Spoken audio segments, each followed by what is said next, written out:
Ladies and gentlemen, welcome to the Paigncast. Really excited to have episode 2 going right now. Again, this is just a podcast where we want to shine a light on the people that help brighten up our city. Before we do that, I have a ad read I want to go ahead and get out there. So today's video is brought to you by the good people at Austin Beatty Country Financial. If you need a quote, you need a goat. Thank you to the Austin Beatty Agency for sponsoring this video. Please call Austin Beatty for all your insurance needs. And I also want to use this opportunity to say, if you have any interest in sponsoring this video, the going rate right now is, what do you got? What's in your pocket? I mean, anything would make you the title sponsor of this video. You got a bag of coffee, you got some like a leftover coffee cup, you got some lint and a couple of coins. You can be the title sponsor of episode 3. So again, that's it is available to you. It is ripe for the taking.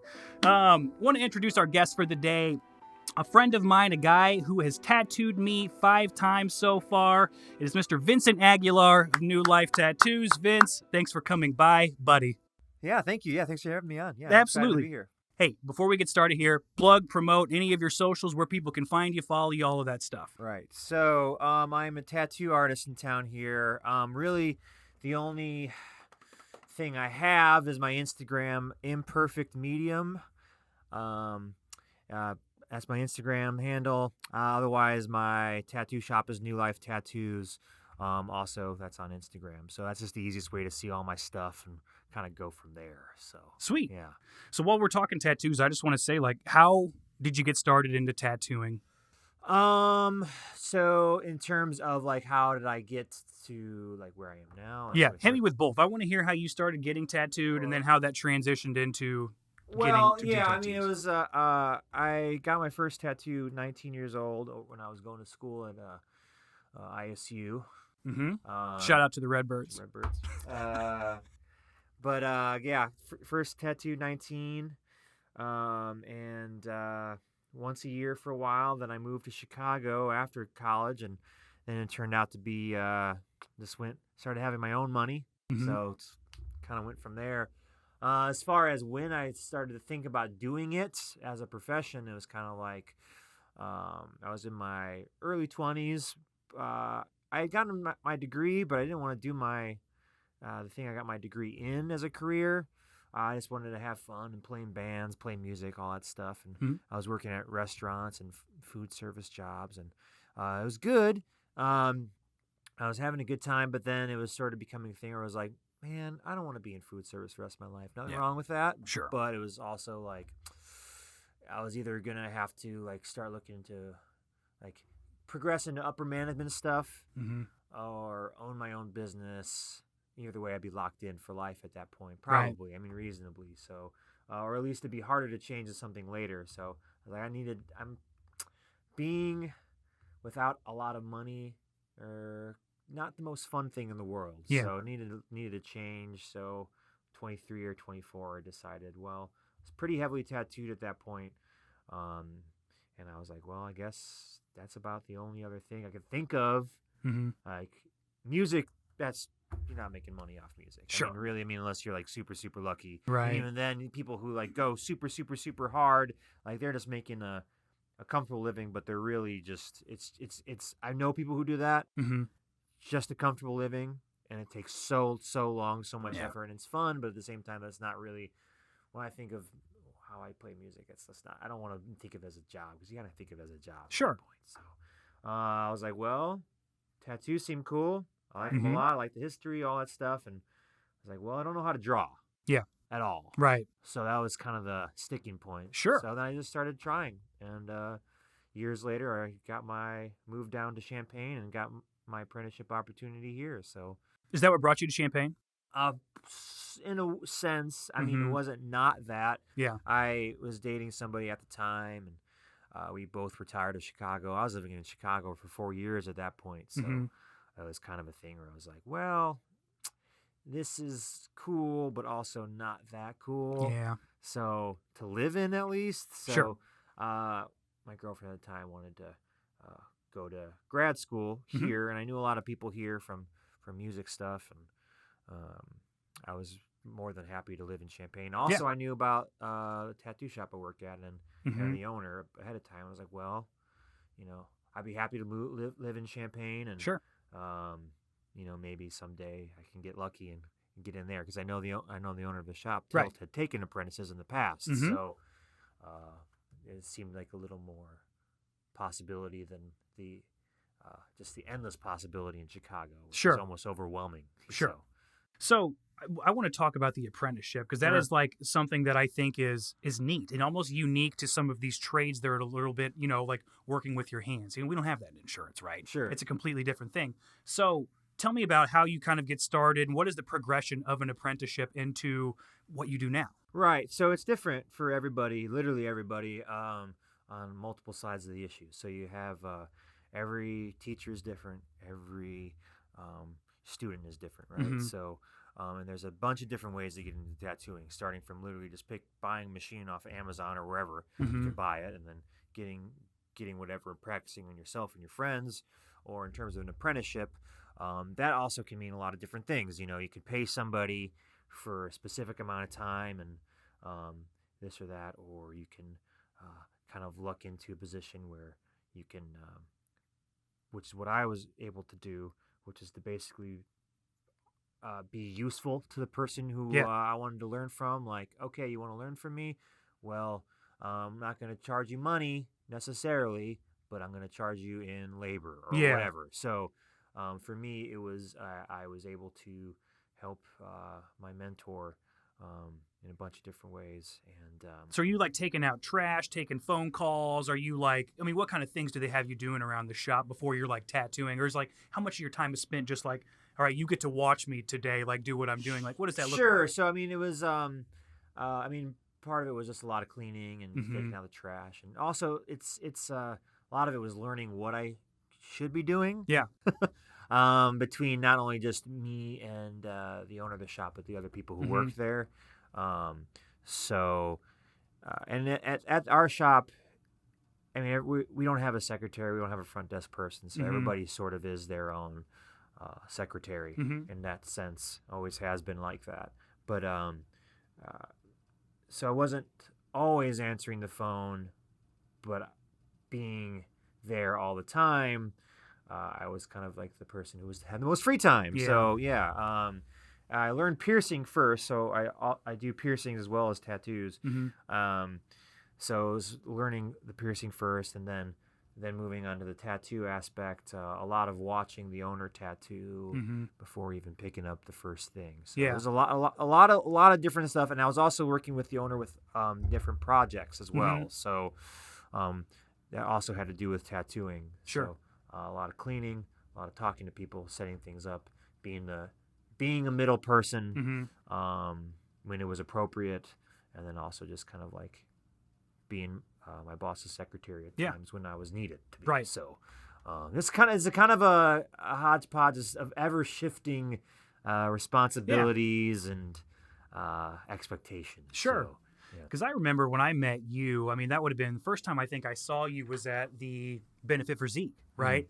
And at that time I hadn't been tattooed by anyone at the shop yet. That was the first one that I got, and I remember that day you were just like banging out line work. It seemed like for a lot of those guys to keep the thing moving. And then I know that you did tattoo some that day, but I think at that time you were still kind of in like the apprenticeship phase. You were doing a ton of tattoos at that time. Yeah, I was still very very early in my the point where I had been tattooing people. That benefit specifically, and we have done a bunch of benefits at that point, and I kind of that was a way for me to be immediately useful, to kind of like facilitate that for everybody.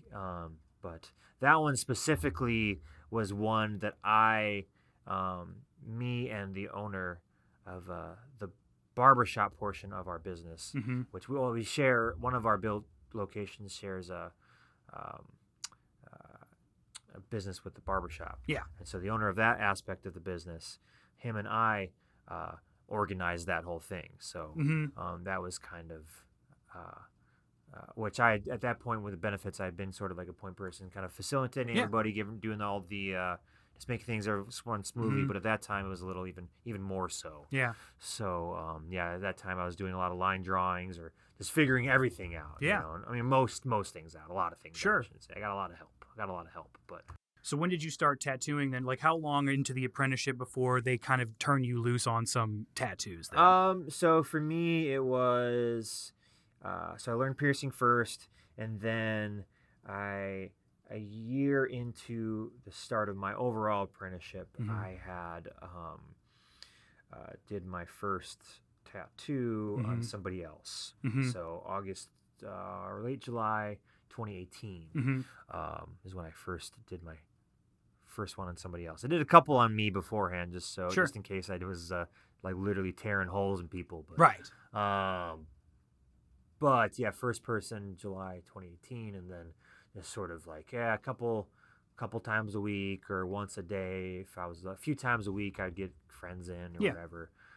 Think about it for a while. Just do one a day or something like that, and then slowly ramp up from there. Yeah. Handful of months later, oh yeah, you can do like certain people who walk in if they want super simple stuff. Or whatever, and then progress from there, and then go on, so on and so forth. So nice. Just kind of like really gradually easing into the process. And I would say I've been at this point, not necessarily out of my apprenticeship for this amount of time, but I've been tattooing and piercing as my only form of income for just over a year and a half. Nice.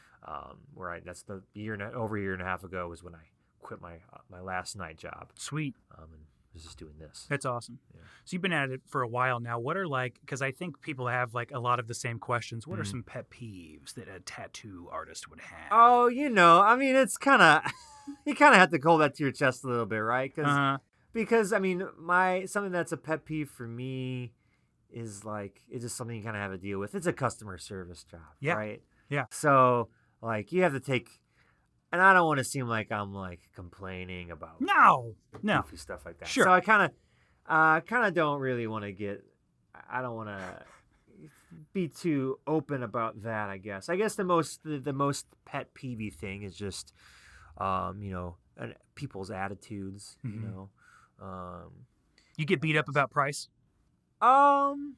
People calling in trying to haggle with you? You know what? I would say, because we've changed our whole business model in the last year, right? So we used to be a walk-in shop, doors open. I mean, we took appointments and stuff, but primarily walk-in shop. Anybody could come in at any time. And someone calls us on the phone, hey, do you have any time today? Just be like, yeah, just come in. First person who comes in, whatever. We're not guaranteeing anything over the phone. Yeah. So way more like a drop in, see what's going on, get in or get out kind of thing. And then we've had to go appointment only with the start of this pandemic. So our doors, or at least at our campus location, our doors locked most of the time. We're letting people in on an appointment process. Sure. So if somebody just walking by, if someone is available, they might try the door. Then we can open it and talk to them. Sure. Generally, it's a little less like day of kind of stuff. Yeah. So with that being, since that has happened, I would say it feels like we've gotten like beaten up on the price a little bit less. Yeah. Maybe or less. I feel like it's just less day of kind of stuff. And I feel like that's more when it happens, just like people calling around and being like, how much is your minimum? That's what I wanted to know. Yeah. So I mean, you still get that a little bit, but even then, it's like two people can say that like the same exact words and mean entirely different ways. Sure. So kind of try to navigate that a little bit and not assume too much of someone's intention. So that's why I say like people's attitudes about what we're there to do and what their role in it is and what our role is for them. Yeah. Is kind of like the biggest pet peeve. Just like, just showing up when you're saying you're going to be there and doing the thing or getting back to us when you say you're going to get back to us and all that. And just, just not waste our time or their time.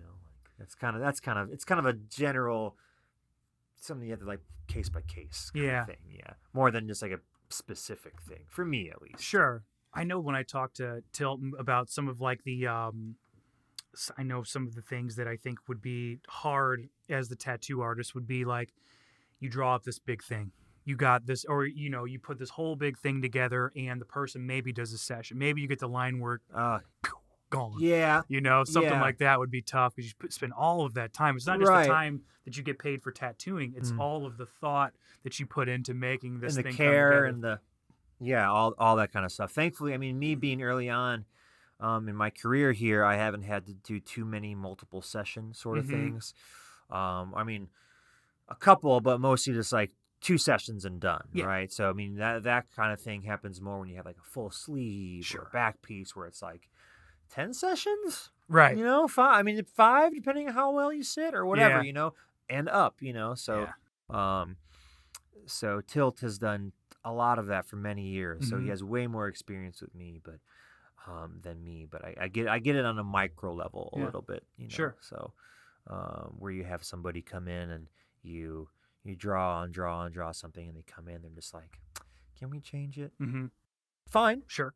And ideally it's something that is just a miscommunication on my end or something, rather than like someone being like, well, actually I changed my mind, or gotta start over, or just like, I want to do something else, like you changed my mind, or actually I was thinking maybe you can like do this, but do it in a different way or whatever. It's like, well, I wish I would have known that ahead of time. Right. But that's fairly, not very how often. I mean, it happens, but, you can kind of roll with it a little bit. So at least with me, my level of stuff there. So you're heavily tattooed, right? I mean, you're pretty covered in them. Yeah. I know one of the questions that heavily tattooed people tend to get is, where's the worst spot? So far for you, I know that kind of varies.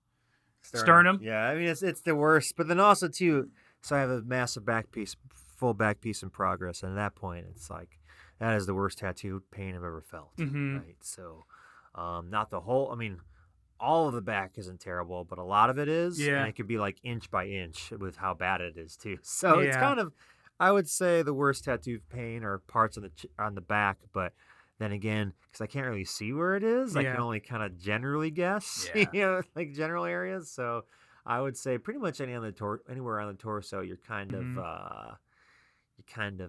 in dire straits there. You've got some other gnarly spots too, like the ear. You can see that one looks like it would be a lot of banging just right around the head. I know you've got your armpit done. I mean, you've got some crazy spots. Yeah. Some things are just like, why would I want to do that? I'm not going to do that. And then like one day, like, I'm going to do that. Yeah, we might as well. Yeah, I mean, that's like some of the things about tattooing. It's fun. Yeah. Getting tattooed. Yeah. It's silly. It's ridiculous. Yeah. And it's a lot about the experience. So, and just kind of trying to one up yourself and, what your expectations are and what whoever's tattooing you expectations are. Sure. Like, you want to do, let's do my ear today. Okay, right. Sure. Why not? Oh, yeah. Okay, cool. Yeah. Or I want to get my armpit tattooed. Okay, I've only ever done that once before, but yeah, let's go. I think it should be fine. Oh, man. But yeah. Yeah, they're just some of those spots. People ask me too, and it's like the leg, a lot of it feels the same. My knee hurt worse. Oh, sure. But I always wonder about like the guys like you that have had so many, if it's all just kind of like, did they all suck? To a certain extent. Yeah, I mean, no tattoo is easy. Yeah. Some of them are like more bearable than others, but they all hurt. Yeah. Like, I haven't found one that didn't hurt yet. I would say like the most surprising in terms of pain was like my Achilles area, which it wasn't the worst pain I felt. Like it wasn't the highest high in terms of tattoo pain, but it stayed up there the whole time. Yeah. So that was pretty. Then another thing is too, like everybody's different. You get these people who get their first tattoos, and like really skinny people or whatever, small people who get like tattoos that's like right on their ribs, and maybe it's only like a 10-minute tattoo, 15-minute tattoo, or whatever. But they get it done, and they're just like, fine. Yeah. They're like, yeah, it's uncomfortable or whatever, but it's fine. But then you get tattoo some other people on the ribs, and they're like struggling the whole time. So everybody's so different, and like I hear about other places that didn't hurt on me so much that other people thought were terrible. Like my knees, for example, I'm just lucky in that case where my knees weren't that bad. Yeah. Or at least as bad as some people say they are. Yeah. But then, that's not to say that tattoos don't hurt me, because there are plenty of other places. I think it's just everybody's bodies is set up so differently. Yeah. So. My knee, I thought Tilt was just going to be like, you got to get out of here, dude. I think we're done for the day. Because I'm like lifting up off the chair.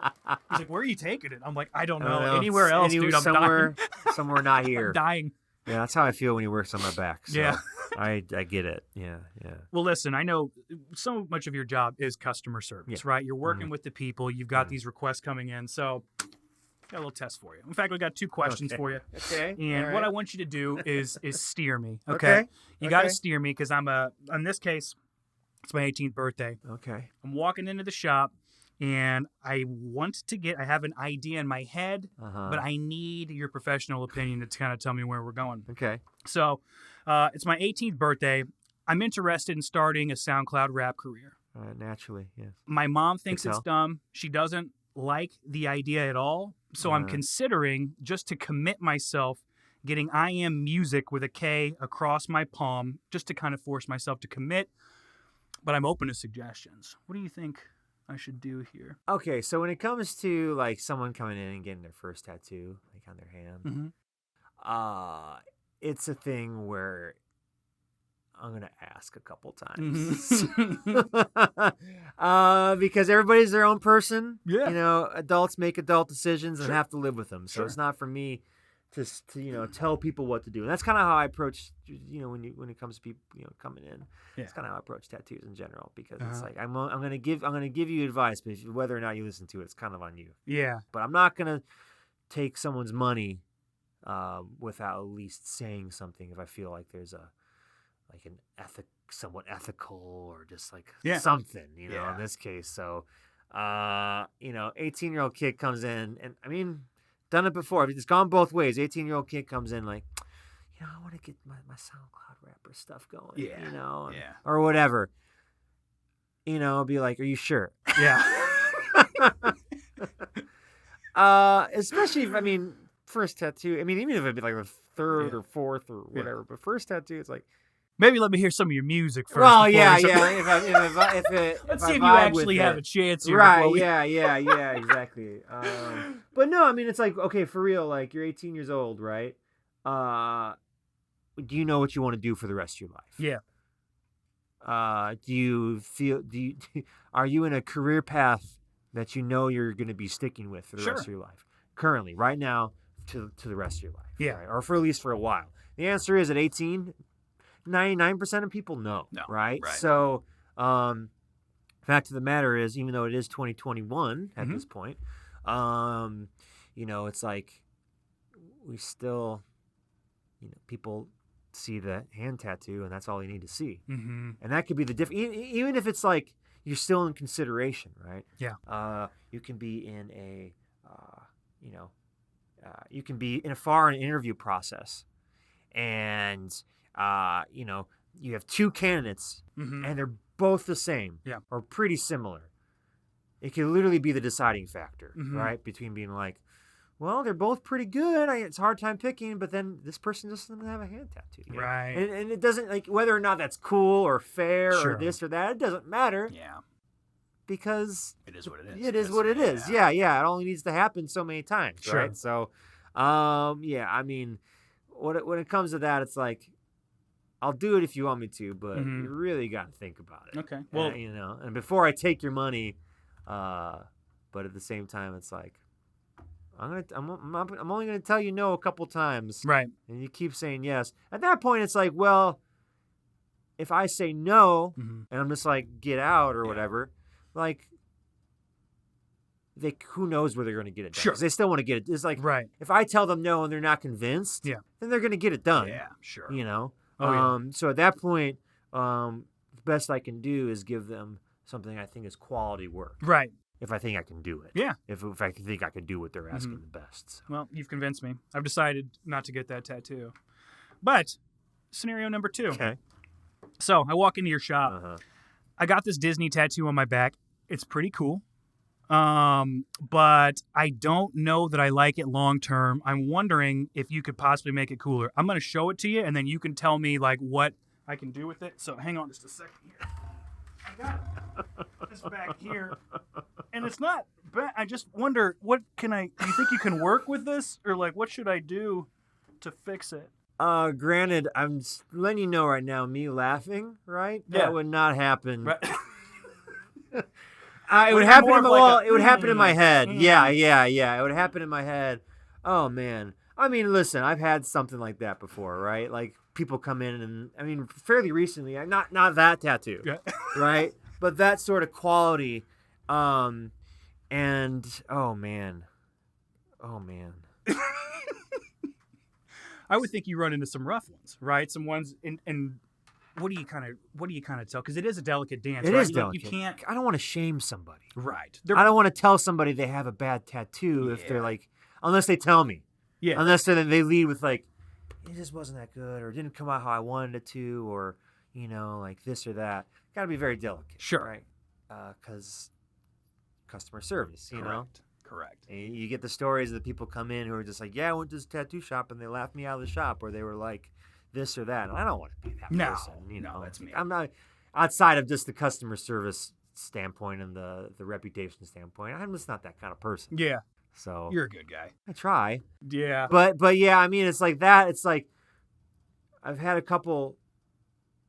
two instances within the past month where something of that quality has come in, right? And I mean, it can go a couple different ways. It could go a few different ways, but here's how that happens for me, right? So you kind of have to prod the person, right? See how they feel about it. See what their base level is, right? Yeah. Do they like it Yeah. and they just want it like redone? Yeah. Do they know it's bad? Yeah. And they want it like I wouldn't say this to them to their face, but like polish it. Do they think they could polish a turd? Yeah. Or are they wanting like something completely different? Like they want to cover up? I don't know. Sure. So in the two cases I could think of, it was like one kid came in and he wanted something. And I mean, it was that quality level, right? Yeah. Wanted it just shaded back in. And it was like, I can't make it look much different than this. Sure. There's not much I can do. Yeah. But I will redo it to where, I can only do so much. So it's just like, he liked it. He liked the base level of it. So it's like, okay, well, I'm not going to say no. Yeah. Necessarily. Yeah. But I'm going to let him know it's not going to look night and day. Yeah. It's literally going to be just this, but all the lines are actually in there, and the black is black. Yeah. Maybe a little extra shading in some spots, cleaning up some lines, curving, making some lines straight or whatever. But it's gonna be like going from, it's not gonna be from Nintendo to PlayStation 2. It's gonna be from like, oh man, I lost my analogy there. But Nintendo on like a worse TV to a slightly better TV. Yes, it's going to go from N64 without the expansion pack to N64 with the expansion pack. So like when you're trying to play like Donkey Kong 64 Perfect Dark. Okay, gotcha. I don't know how many other people at this point would get that reference, but that's what I got. So I mean, it's like a very minimal change, but it's. So I mean, I did it right at that point. It's like, okay. I mean, he knows it's not going to look different. Yeah, much different. It's literally just going over the lines there. The other one, it was like, you want this thing to be an entirely different thing. I can't like turn a McDonald's hamburger into a filet mignon. Yeah, sure. Because it's already made into the hamburger. Yeah. I could put some cheese on there. Yeah. I could put some nice cheese. Sure. Right. But at the same time, it's like, at that point, it's like, I can literally put needle to skin. Yeah.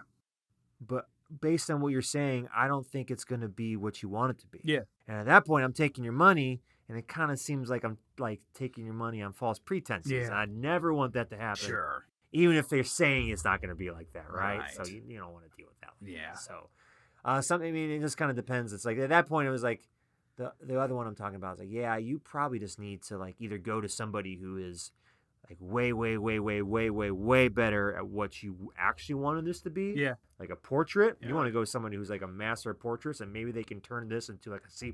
Sure. Or consider getting it lasered off and try. Just removed entirely. Because I don't want to take your money and like put us both in a weird position, you know. Yeah. So, I mean, in that case, it was like, yeah. I mean, you just kind of have to. Yeah, I mean, you just got to figure out where the other person's at. And Sure. what they're where they're willing to go, you know. So that would be tough. yeah, That'd be tough. And well, you got to you don't keep want to that hurt poker someone's face. people. No. You don't want to. Yeah, exactly. Poker face. You don't want to. You don't want to come off as like say like even though you're saying the right things, Yeah. all you slip one word off, Yeah. and it's just like that's what they're going to remember. Right? Yeah. They don't care how nice you were around them. Sure. If you said the one sentence you're not thinking, you're like, oh, oops, Yeah. you know, and then they're like, they were rude to me, they were laughing at me, Yeah. or whatever, you know. You almost need him to come in and be like, you should see this disaster that Yeah, I've got. right. It's terrible. Right. You know, Yeah, and then yeah, because yeah. then you're like, okay, well, Well, then we can talk. Then we can talk openly, right? Yes. Yeah. So, but then like quality is so subjective. Sure. So, you know, Sure. And yeah. It's as long as they're happy, that's the end point. There. Sure. So what advice would you give to someone who's like, look, I like tattoos. I think that they're cool. I like getting tattooed. What advice would you give to someone who is wanting to step into the realm? They're interested in possibly making a career of it like you have. What advice would you give them now? you know what? I don't know. I mean, it's two ways about it, right? It's probably a bad time to try and get into it in terms of where the world is. Mm-hmm.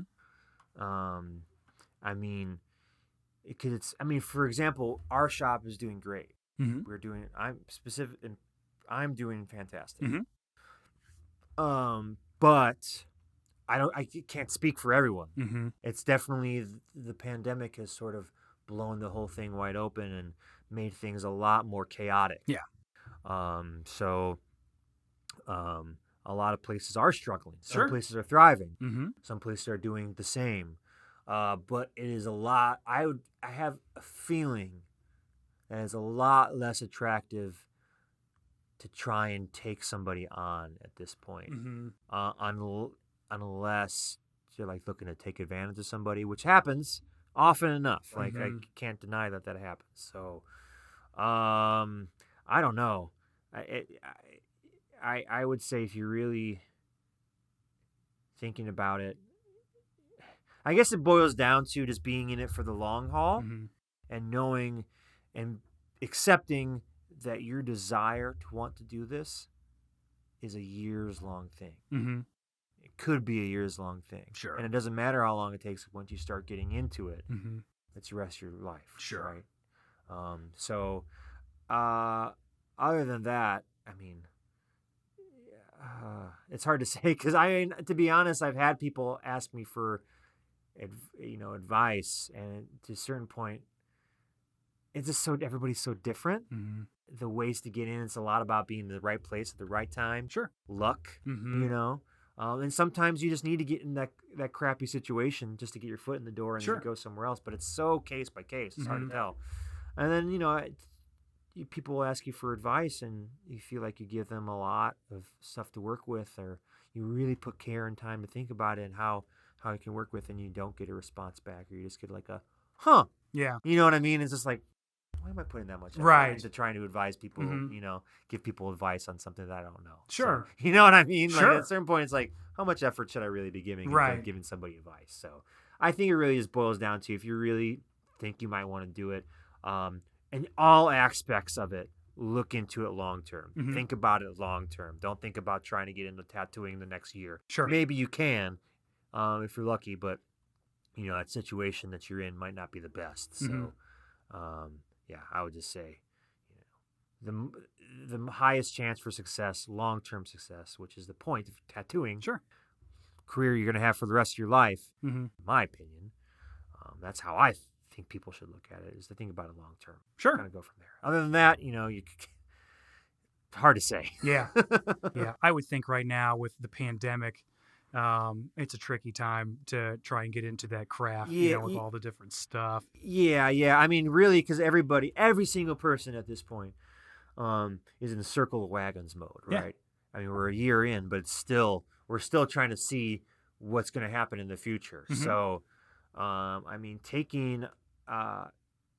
if someone is taking on an apprentice in the right way, it's so much to ask. Mm-hmm. It's such a it is such a responsibility, or should be, to take somebody on like that. It's a lot of time, a lot of care, a lot. It's so much. Yeah. So much. So, and it's definitely, I would say, to the right person who would be giving the right sort of an apprenticeship. It's something that is probably way less attractive right now with all going on. Yeah. So, I don't know. We did when I was 21, we bought a tattoo machine off Amazon. And again, I did not have a tattoo at that time. Sure. No, we had one friend who was getting more heavily tattooed. Now he is heavily tattooed. We were all just kind of interested and bought one, and man, we did some, like, I think that there were a couple of people that just got like butt tattoos. We did like red G's. Someone got one like on the top of like their toe. Just real terrible tattoos. Sure. And I knew right then, Right. it's in for me. I don't think I've got it. That one was terrible. It was like, I don't know what we're doing here. And most of them had fallen out, but there was one red G on a left butt cheek out there. That's still got stands the today. ghost of the red G. Exactly. Yeah. And typically anytime we see the guy, we're like, why don't you dump that thing out Let's for see how it's cost? Yeah, going. exactly. Yeah. Is it still there? Oh, Let's take a look at it. it looks like a birthmark. But I know. It's still there. Yeah. It's still there. Yeah. Anyway, Vince, I appreciate you doing this, buddy. One more time, go ahead, tell the people where they can find your stuff. Sure, yeah. So you can find me on Instagram. That's my most up-to-date portfolio. Imperfect Medium, IMPERFECTMEDIUM, if you can't spell Imperfect Medium. And then NewLife Tattoos, you can find that on Facebook. NewLifeTattoos.net is the website.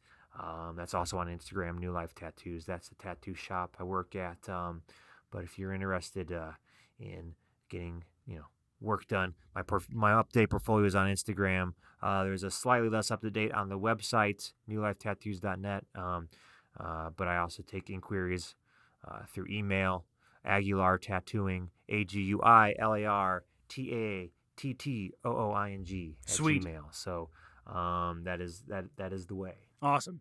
Nice. Well, I appreciate it, Vince. Everyone out there watching, thank you very much for checking out the Paigncast. We'll see you guys for episode 3. I appreciate it, dude. Yeah, absolutely. Yeah, thank you. That was fun.